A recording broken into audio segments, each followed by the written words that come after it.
Salam şagirdlər, hər birinizi xoş gördük. Xüsusən 10-cu sinif şagirdləri göndər testlərindən ingilis dil sınavlarına baxan və bu sınavlar həftə sonu keçirilmişdir. O zaman 5 nömrəli testə diqqət edin. Choose a line of 3 və düzəltmə isimlər tələb olunur. Düzəltmə isimlərin açan sözü şəkilçilərdir və 2 və 4-cü sözlər şımbament isimcələr şəkilçilərdir. Amma bir də daytime, ya da keyboard hər isim mürəkkəb isimdir. Ona görə cavab elə ki 4-dür. 6-cı testə baxırıq. Birinci əzdən sonra sayılan tek isim görülür və saytla başlayır. İkinci tərəfdə ən olacaq. O zaman A və B arasında qalırıq. Birincidə oyun sözcüləri tələffüz olunur. İkinci sayta əsasən ən deməli cavab verir. David is an honest man. He works as engineer. David dürüst insandır və o mühəndis kimi çalışır.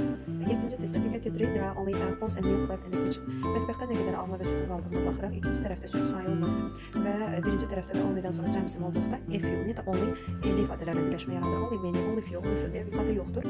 O zaman A və C arasında qaldıqda milk sayılmır. Few cəm isim olar. Doğrumuz elə C-dir. There are only a few apples and a little milk in the kitchen. Bir neçə alma və bir süd var idi mətbəxdə. 8-ci suala diqqət edirik. There are many books on the shelf. Rəfdə çoxlu kitablar var. All them are about history and are about science. Nə qədəri tarix, nə qədəri digər elmlər haqqında olduğuna baxırıq.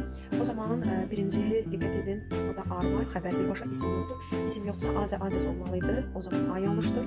İkinci burada seçim var. Bəziləri belə dedikdə burada Azəni artiklına verməliydik. Everydən sonra birbaşa tək isim gələr cavab olmaz. Ona görə doğru variantımız elə D variantıdır. Some of them are about history. Bəziləri tarix haqqındadır. And the others, digərləri artıq seçim var. Tək artikl olmalıdır. Digərləri də digər yəni elmlər haqqındadır. 9-cu testə diqqət edirik.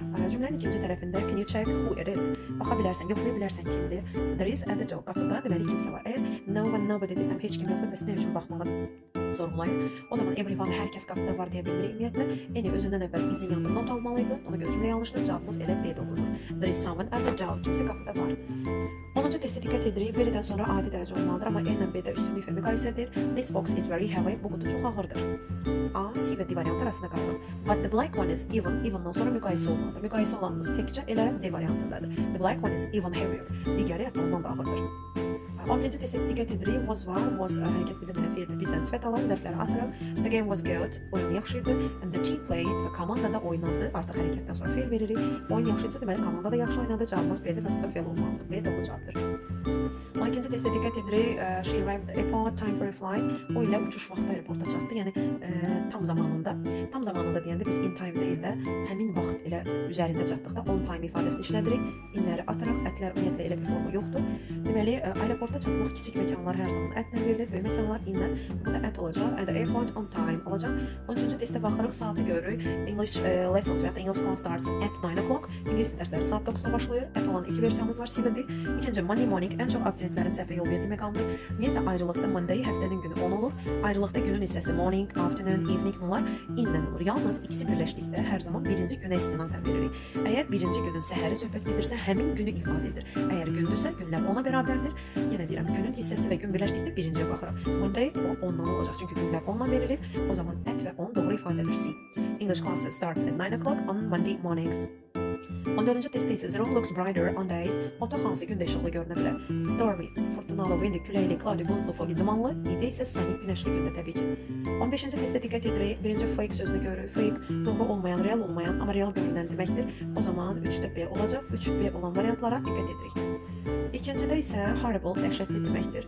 Yəni dəhşətli deyərkən xoşa gəlməyən, pis bir nədənsə xəbər verir. O da 2A olacaq. Cavabımız elə C variantıdır. Spesifik birdə də yalnız bir şey ifadə edən, yəni bir sinifə aid olan deməkdir, özəl.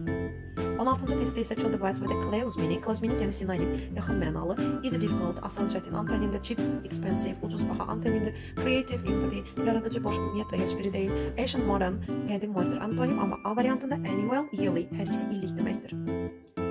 17-ci testdə isə choose the opposite meaning to the underlined one. Opposite yəni antonim, əks mənalı söz bizdən tələb olunur. O zaman diqqət edirik. The news report was completely factual. Yəni məruzə olunan xəbər tamamilə faktlara əsaslanırdı. Bu o deməkdir ki, real and true. Yəni həqiqətən doğruydu. Amma bizsə onun əks mənasını tapmalıyıq. O zaman real, true, doğru demək bu sinonimdir, amma burada isə antonim. Deməli 1 və 4 olmayacaq, cavab 2, 3-dür. O zaman false olacaq. Yanlış idi, imaginary, yəni qurulmuşdu.